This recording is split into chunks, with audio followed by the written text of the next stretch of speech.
Action. All right, what's going on, y'all? Brother Ox. I'm here with main man Shark behind the camera.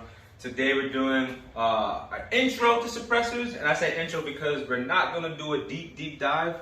We do want to introduce you or let you know what this whole world is about with the suppressor we have here. We're not sponsored, right? This is just a suppressor that Shark picked up. It's actually one that I have as well. This is one of my first suppressors, right? And so we'll go into this. I'll show you what it is, how it works, what it's supposed to do, what it's not gonna do, right? We'll go dispel some myths, and then we'll talk about some applications, like how do you use this thing, how do you set it up, and what's unique about this one. All right, so you ready?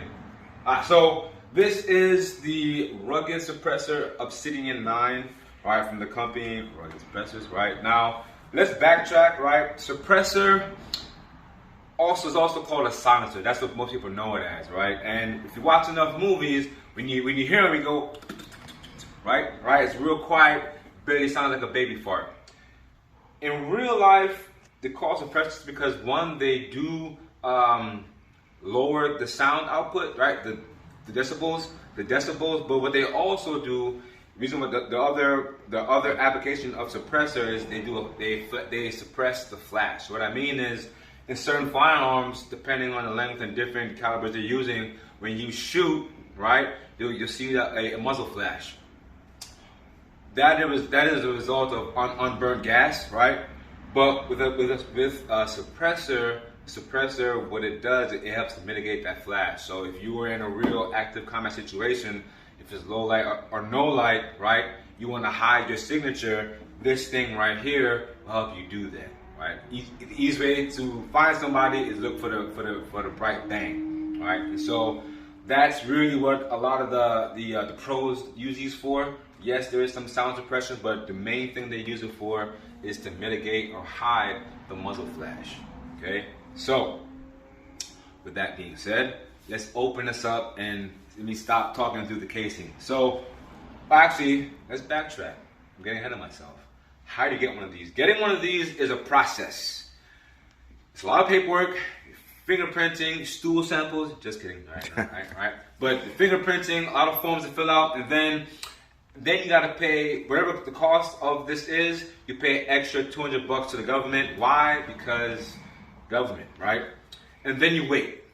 It's called suppressor jail, right? So while everything is being processed, you typically wait 9 months to a year. These days, it's a little bit faster. If you're lucky, you can get it in 6 months. If you got the right credentials, you can walk in and get it. But that is for special folks.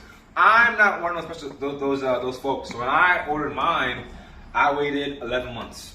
So when you watch people on the internet, the ones who aren't prior military or law enforcement, and they're showing off their suppressor, know that they probably ordered it a year ago, right? If not more, depending on whatever's going on in the country. So it's a process. You can get really expensive ones, or you can get ones that aren't as expensive but just as good, right? And what's nice about these is that they are caliber specific, or you can get ones that are your dual suppressor. And what I mean is, when I say caliber specific, let's say you're shooting 9mm, right? And when we say caliber 9mm, we're talking about the diameter of the base of the bullet, right? So for example, I'll use this is my spare mag right here, right? So we're talking about the diameter across this space here, right? So this is gonna be 9mm, right? So when you get a suppressor, you wanna make sure that you're getting it for the caliber that you intend to use it on. If you do decide to get one of those dual suppressors, that's cool to understand. There's trade-offs, right? You might not get as good of a flash suppression. You might not get you might not have that much of a decrease in decibel rating depending on what you're shooting. So I'm a big advocate. We're a big advocate of getting caliber specific suppressors if you can, right? Because these things are pricey. Right, so it doesn't mean that if you get a dual, it's bad. It just means that it won't be as effective when you shoot calibers that are smaller. All right. So with that said, this is a 9mm suppressor. So I'm gonna, when I want to use this, I'm gonna attach it to my handguns, or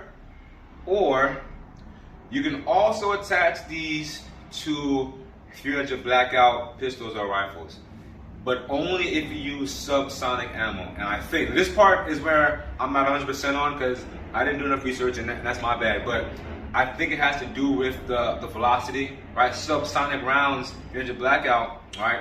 They're traveling below the speed of sound, right? So they are able to travel through these suppressors. So if you have a 300 blackout rifle or pistol and you buy a 9mm suppressor, you can put them on your handguns, or you can put them on your rifle setup. Now, how you do that, we'll talk more about that, because we have to talk about a fixed barrel versus a barrel that has a reciprocating slide, right? When I say reciprocating slide, right, this is the Glock 26. It's empty, as you can see, right? Physical visual inspection. This reciprocating goes back and forth, right? But we'll talk more about that when we get there. Good. I think that's all the intro stuff that we need, right? And again, we're not doing a deep dive. So, without further ado, when you get this thing, you get it from the store. It'll have some barcode. I mean, some identifying numbers on it. What you'll also get is a copy of your, I think it's the application or one of the forms you filled out. We have one upstairs. I will go get it next time, but it's a good idea to keep those. Why? Because, and I actually asked this question. I said, you know, should I walk around with this? And I said, yeah. They said you probably should. Why? Just in the event you get pulled over and they start to ask questions about your suppressor, that form is really the only proof you have that this thing is yours. All right, so I have mine photocopied, and when I go to the range or do any kind of classes, I take a copy with me. So this one comes in this case, right? And then when you open it, this is actually brand. So this is not mine. This is Shark's. Shark just got his, right? It comes here, right?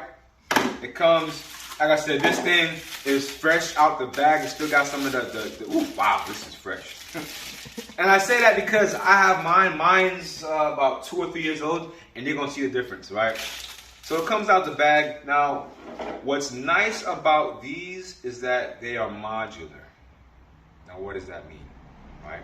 Now, there's a lot of different things we can talk about, so I'll start with that and go into some of the more final details. So what I mean by modular is that if you see here, I can twist it, right?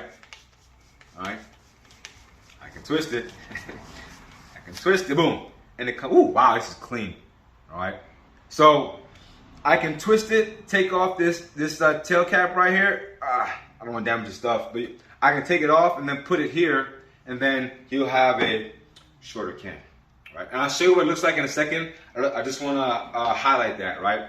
I'll highlight its modularity. So I can have a shorter can. So when you run a suppressor in this shorter configuration, it's called a K configuration.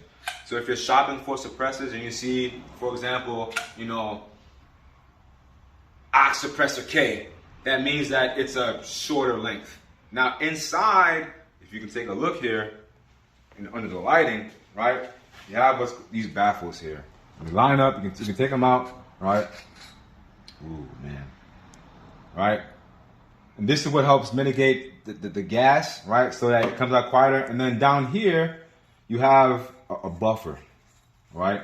And think of the buffer as this, I like cars a lot, so all my analogies, most of my analogies have to do with cars. So think of the buffer as your suspension, your spring system, right? It's what helps everything. It's what allows you. It's what allows it, your handgun to function, right? As the slide is reciprocating. All right.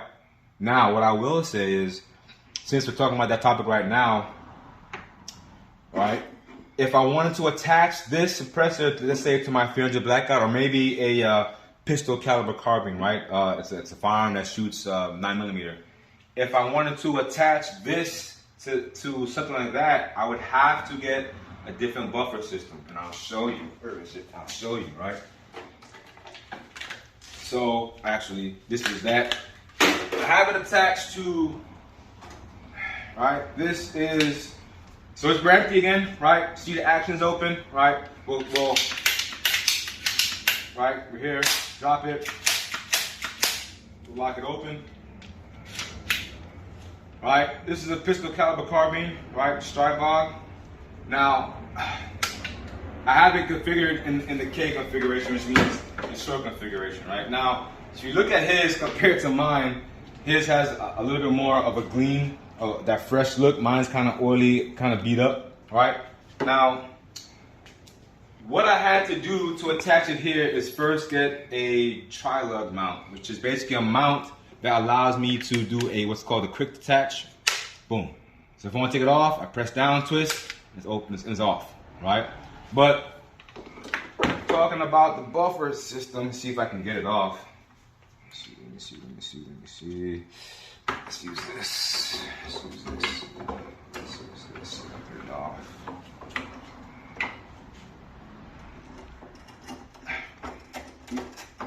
Now, so as you can see, that's why my stuff is a little more beat up, because I put it, there we go. Put it through the paces. Woo. All right, so the buffer system is a little bit different, right? Because this is a fixed barrel, right? There is no